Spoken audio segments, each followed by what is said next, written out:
afternoon. Let's speak to Carl Froch, who joins us now, the 4-time world super middleweight champion. And last Sunday, more than 9 years after retiring, Froch was honoured in the International Boxing Hall of Fame in Canastota in New York. Congratulations, Carl. How did it feel? All good, mate. Very good. Like I said before, it's like the rubber stamp, the seal of approval on what's been a fantastic career. So, yeah, it's nice to get acknowledged and nice to get inducted with so many legends of the game. You spend your time now with a lot of these boys travelling around the world watching boxing. Do you still miss being in the ring? Absolutely, yeah, I still miss it. I'm realistic, so I know I don't belong in there at 46 years old. But I still miss that natural euphoria and the endorphins that are released when you win a fight, and even the build up, the whole build up, and the nervous build up, and then the relief when the fight's finished, and then the reaction, obviously, when you're winning and defending your world titles. It's an amazing feeling that can't be replaced. But you've got to be realistic when you get older and realise it's a young man's game, and you can't keep going, can you? Unless it's Conor McGregor. I was going to say that, Carl. I was going to say that you keep yourself in fantastic shape, mate, as we see on your socials and whatnot. Never been tempted of coming out of retirement to fight someone like Conor? I know there's been a bit of back and forth from that. Could we ever see the Cobra back in the ring?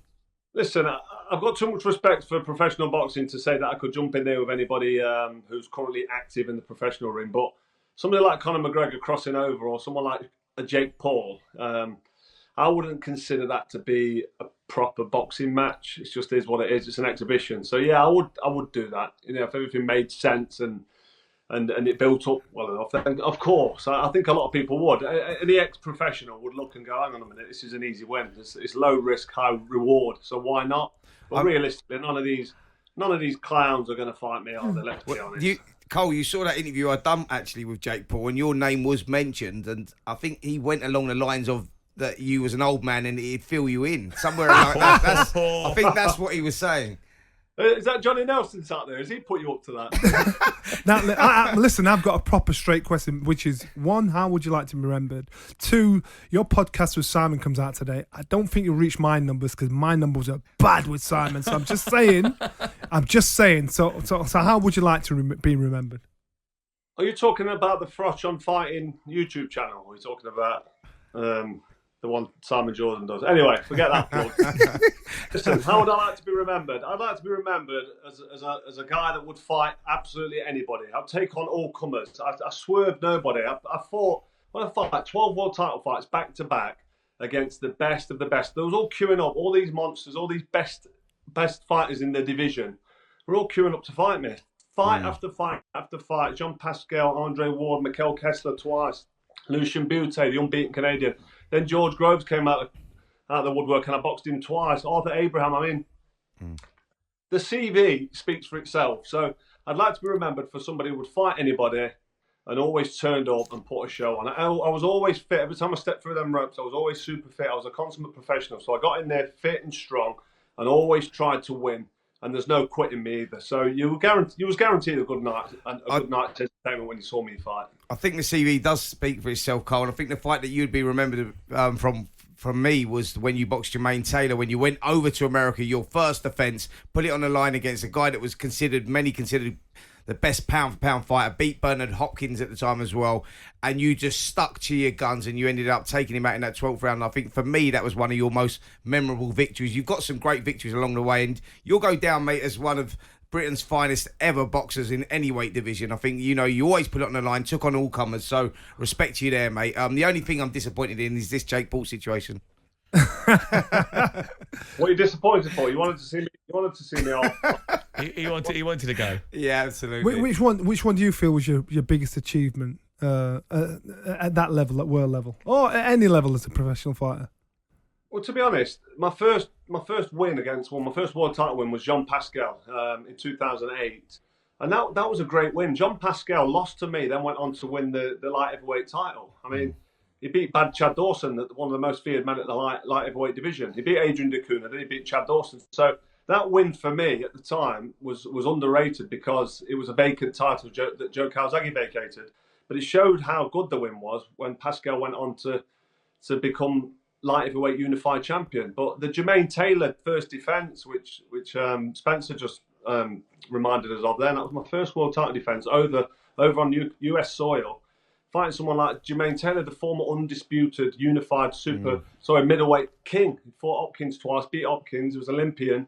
And I went out there and got flattened in round 3 and then managed to climb off the canvas and stop him in the dying seconds of the last round. And then I was in the Super 6. It was Mikkel Kessler twice, Arthur Abraham.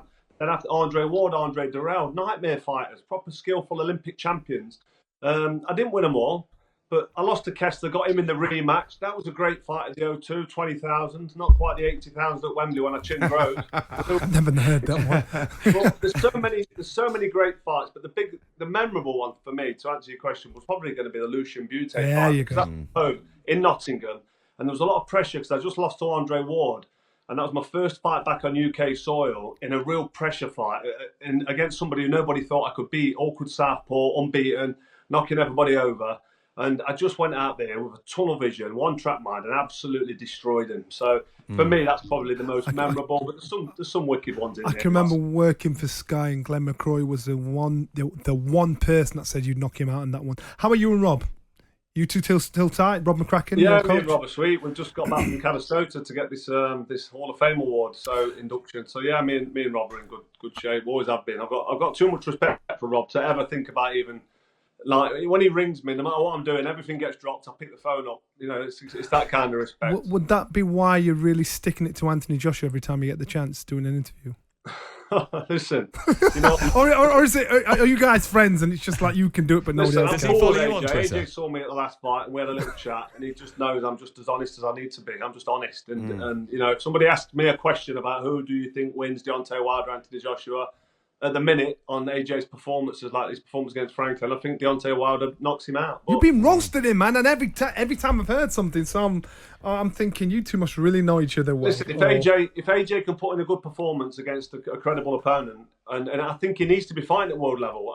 I don't understand coming from world class and being a world champion to then jumping in with mark time fighters and fighters to build you back up. You've got to get straight in the deep end. These top fighters, world champions, when they lose a fight, they get straight back in with another world champion. Look at the way I used to fight. I lost for a world title, straight back in for a world title. Look at Canelo Alvarez. He does the same. Floyd Mayweather, Oscar De La Hoya. You name any of the champions over the history of boxing championship fights, when they lose a fight, they get straight back in the deep end, straight back into the world title contention. And 9 times out of 10, they'll win it back. Carl. All this warm-up nonsense, and he wants to fight AJ, he wants to fight Dylan White in another fight, and he's just boxed Franklin, and now he's looking at maybe Jarrell Miller. It's all nonsense. He needs to get back in there and fight for a world title and show us that he believes in himself and he means business in the sport, or just retire and go away and sail off into the sunset, because he's done well out of the game. Carl, I wanted to ask you a question. Do you think AJ or Fury will ever end up in the Hall of Fame? Listen, there's every chance that Tyson Fury, if he keeps, you know, he probably needs a couple more wins. If he beats Alexander Usyk, then he belongs in the Hall of Fame. He beat Klitschko when Klitschko was still active and still dangerous in Germany that night. I think me and Johnny Nelson was there that night. And then he took on the most feared man in boxing in the heavyweight division at the time, Deontay Wilder, and had a trilogy with him. So he deserves a lot of respect. But other than them names, his resume, his CV's not really stacked, is it? I mean, I'm not just giving AJ stick. Let's give Tyson Fury some stick. He's talking a good one at the minute, and he's talking about all these fights, but nothing's happening. How serious is he about fighting Usyk? How serious is he about fighting, you know, in a world title fight in his next fight? Because he's making all the noise, but he's not. There's nothing getting signed. And he's not making any fights. That's the problem. You're right, Cole. He's making a lot of noise, and you know there's a lot of frustration coming from his side about fighters that are apparently dropping out from the offers that he's offering him. Do you think he fights again before this fight happens out in Saudi, or do you even think the fight happens out in Saudi against Alexander Usyk? And where do you see AJ right now? Do you think he gets out again in the summer, or do you think he waits until Deontay Wilder? Well, just listen to Eddie Hearn and listen to him talking about Jarrell Miller and maybe Dylan White. Who knows what's next for AJ? Like I said earlier, I think AJ needs to jump in there with a world title fight. I like the sound of him fighting Wilder and Fury fighting Usyk in a straight semi-final out in Saudi. I don't know why that's not happening. I don't know why that can't happen. But if AJ's on a rebuilding sort of regime now, then he's not going to be jumping in there with any of them road killers like Deontay Wilder, because if he takes the right hand on the chin off Deontay Wilder, let's be honest, mate, it's going to be lights out, because AJ doesn't fight with any confidence anymore. He's not an offensive fighter anymore. He fights on his back foot and his defence first, defensive before offence. And when he does have a go, like he had a go with Usyk in the rematch in about round 7 or 8, he blows a gasket. He blew a gasket against Pulev.